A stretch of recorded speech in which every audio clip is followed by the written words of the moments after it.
why do babies cry? And I am sure that you all can answer this question because you all once used to be the babies. The babies cry because they cannot speak. So when they want something, they would try to make noise to get attention from their parents. But what happened if their parents did not pay attention to them? How could they survive? When they are hungry, no one feeds them. When they are sick, no one takes them to hospital.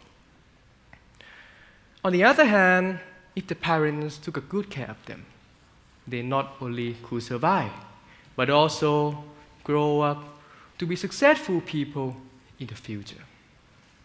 When you were a baby, you all survived because of your parents. And it was your parents who put you in the school, guided you to be grown men sitting here in this room today. So we're people behind our success. 3 years ago, when I was a second-year student, I joined one of the very small student activity clubs in my university. And just in the following year, I met one person. He was a member of one of the largest clubs in the university. And he asked me, why did I waste my time in such a small organization like this? Why didn't I join the bigger one? So I asked him back, do you know our club? And he said, yes, he knew, and explained that. At first, he was considering to join our club, but his friends told him that our club was too small. He wanted something bigger, so he decided to join the bigger club. At that moment, I thought, if everyone in the world thinks like this, how can small organizations just like our club grow up without anyone believing in them, giving them chances? These small organizations are like the babies, and the people in the society are their parents. They can be successful in the future if people pay attention to them, but they cannot grow up if they are not recognized, just like a baby who doesn't have voice. Nowadays, a lot of people are more interested in climbing the ladder to the top than creating the new ladder for others to climb. In other words, we're striving to be number one for ourselves and forget to help others to succeed.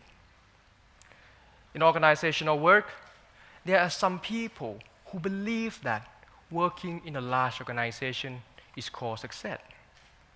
But at the same time, there are some people who still believe that bringing a small organization to be recognized is the real meaning of this word. Have you ever wondered why people decide to work in small organizations?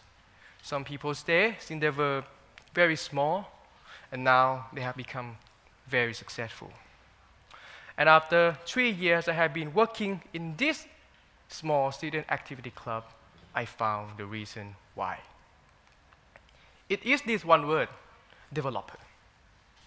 No matter you are the leader who set the goals or the follower who accomplished the task, you are all developer.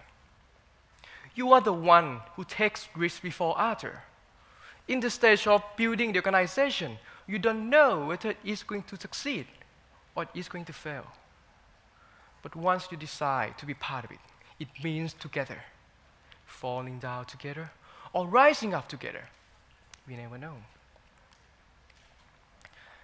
Our club hosts a simulation United Nations conference called Model United Nation. A lot of people ask me, after they heard the name, what is it about? Is it about modeling? Because there's a word model in there. And I said, no, it's a simulation of United Nations conference. Basically, the students will have opportunity to role play as the delegates from different countries around the world attending the UN committee. There are the committees like World Health Organization, World Bank, UNESCO, and many more. The students need to do the research about the country position in the UN. They also need to use analytical skill, public speaking skill, English communication skill, as well as leadership in order to participate in the conference to find the solutions for the world issues based on the perspective of the young generation. They might discuss about the Ebola problem, the Greek financial problem, as well as refugee problem. It depends on which topic is interesting at that time. Before I joined this club, I went to its open house to see what it looked like to work in this organization. At first, I expected to see hundreds of people at the event, but in reality, I saw only around 15 participants and 5 staff. The MUN was not as well known as it should be in Thailand. Even in the top universities, there's still very small clubs compared to other countries around the world. If I wanted to work in a large organization, this small student activity club is certainly not to be considered. But if I wanted to build something, this club was an answer. I chose to join this club. Imagine if everyone wants to climb the same old ladder. One day, it will be broken. And if no one builds the new ladder, how can the people in the later generation climb up to the top? Why do we always pay attention to the things that a lot of people have already recognized? Why don't we pay more attention to the small things around us, just like a small organization like this? Imagine if no one pays attention to our small organization.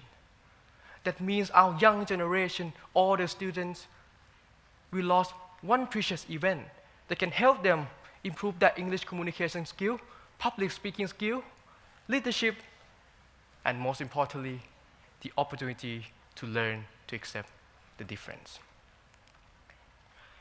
There's one interesting rule in the MUN stated that the delegates cannot represent the countries of their own actual nationalities, which allow the participants to learn to understand the problems in the perspective of other people. For example, if you represent the USA, but your actual opinions about the problem being discussed is not the same as the countries you represent, the country standing point, then your job is to learn about the problem and adjust your attitude to be on the same page as the countries you represent. Then how is it different from our everyday life? We believe that if everyone tries to understand the problems in the perspective of other people, we all can live happily in the society. And we also see that the MUN can be one way to shape our young generation to be open-minded individual. Therefore, my team and I, we wanted to make the MUN become more well-known in Thailand. So we joined hands together to make difference. Last year, we held our first Simulation of United Nations conference. It was the first MUN at the university level in Thailand, so we wanted to make it big. But working in a small organization like this was not easy. We needed to start from zero. Starting with staff recruitment. If you ever work in the student activity club, for a big organization, it would be much easier with a large organization that people knew. Just a flick of the finger, uploading the poster on the Facebook page, saying that we need new staff. Hundreds of students were willing to join, but it was a totally different story for us. And just like any other clubs in the university, we use this online poster to promote our recruitment program. And at the end of the period, we were able to recruit only around 15 staffs. The 15 people who had to work on the project that hundreds of participants attended. Can you imagine how difficult it was? Then the next step was requesting financial assistance. The university gave us only half of the budget we require, so we had to find the rest on our own. Then we look at the sponsorship opportunities from the business companies. But then the problem was they didn't know what was the MUN. Therefore, we had to go to those companies to give presentations about our conference. And in return, we were able to acquire enough financial assistance to hold our very first simulation of United Nations conference. And when it came to promoting the conference and opening for registration, apart from using printed and online poster, we decided to send invitation letters to a number of universities, not only in Thailand, but also other countries in Southeast Asia. Because there were still many people in Thailand who didn't know what was the MUN. And we thought that it was best to invite the foreign students to our conference so that our young generation could have the opportunity to learn to accept the difference. All these things were the challenges that we needed to face as a developer. You might have to work hard in double during the early stage. When you work your fingers to the bone along with your teammates, you will realize that what you get from working in a small organization like this are more than what you have expected. There are three significant things that you can get from working in a small organization. The three benefits that can probably not be gained from working in a large organization. First, the idea that you have expressed are paid more attention and are more likely to be applied to the project that you're working on. In the big organization, it is common for some ideas to be unheard because there are always people giving opinions all the time. Therefore, I believe that a small organization is a good place for you to produce a masterpiece of work that you're fully involved. Second, the kind of friendship that you build in a small organization appear to be closer than in a large organization. In the big organization, you might not get a chance to get to know each other, get to know everyone in the teams. But on the other hand, for a small organization, where everyone knows each other, the atmosphere might feel like you're working with your family all the time. And most importantly, you have made the dreams of the minority in ideas and interests come true. Just like the conference that we have organized, our young generation could have one precious event that can assist them to be excellent leaders in the international stage in the near future. Now, this small organization has taken one step forward as a result of the collaboration between the team members. Just like a baby growing up to be a teenager because of the support from his parents. Certainly, there's still a long way ahead to go, but at least it was a good start for something bigger in the future. Today, I would like to pass this message to our young generation.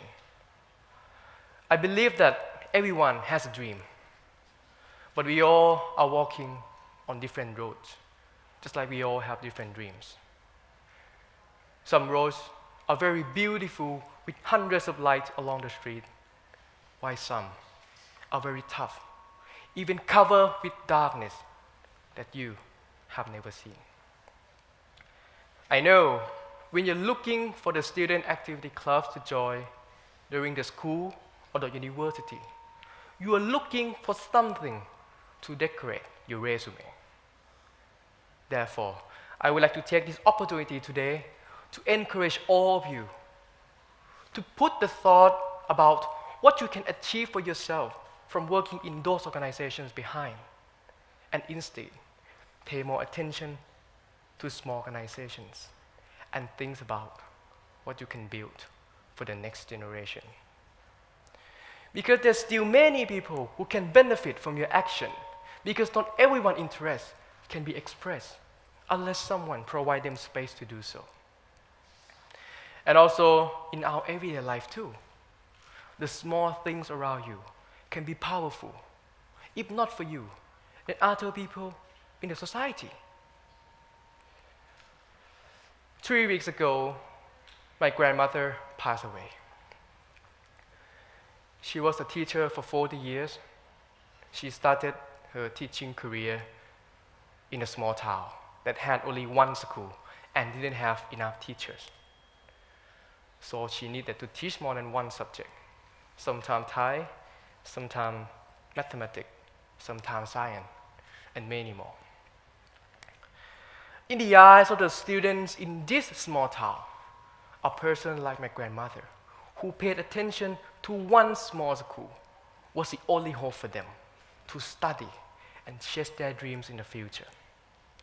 And she has left one thing that can never be demolished: knowledge. Every day at the funeral, thousands of people came to express condolences.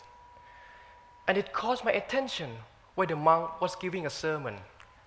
It was stated that when the elephants die, they leave their ivories behind. Then how about humans like us? What would we leave behind? Thank you very much.